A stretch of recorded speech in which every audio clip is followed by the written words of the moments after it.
quelque temps après, je vais chez des gens et il y a une dame qui me reçoit, me dit écoutez, mon père va venir dans un moment, mais restez dans le salon, je vais vous servir quelque chose à boire si vous voulez, attendez-le, il est là dans un quart d'heure. Bon, ok. Et au bout d'un quart d'heure, moi je me balade dans le salon, je vois des photos, des tableaux, et deux jumelles magnifiques, très belles, et je ne peux pas faire autrement que de dire qu'est-ce qu'elles sont belles ces gamines. Et j'entends depuis la cuisine une voix qui me dit « Mais ce sont vos filles, pasteur !»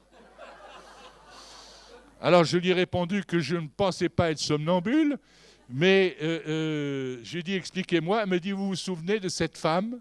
J'ai dit « Oui ». Eh ben, elle me dit eh ben, c'était moi. Et il se trouve que j'ai eu un premier enfant, j'ai eu une césarienne. Le médecin m'a dit, il ne vous faut pas un deuxième enfant parce que vous pourrez avoir que des enfants par césarienne et ça risque d'être terrible pour vous. Elle dit, j'ai eu un deuxième enfant. Alors là, le médecin est devenu fou. Et j'ai accouché d'un enfant par césarienne. Elle dit, le troisième, quand je suis tombé j'allais dire en panne, mais tombé enceinte, quand elle est tombée enceinte, elle a dit, là c'était terrible parce que j'avais des jumelles.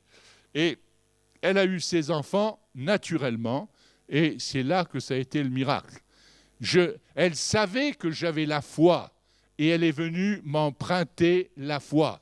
Ne privez pas les gens qui vous demandent de prier pour eux, mais ne vous compliquez pas la tête à savoir pourquoi ils vous demandent de prier pour eux.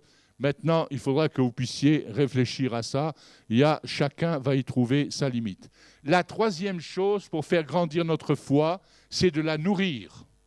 Lorsque vous avez une plante qui ne donne pas de fruits ou qui est un peu maigrichonne, qu'est-ce que vous faites? Vous allez chercher de l'engrais et vous mettez de l'engrais.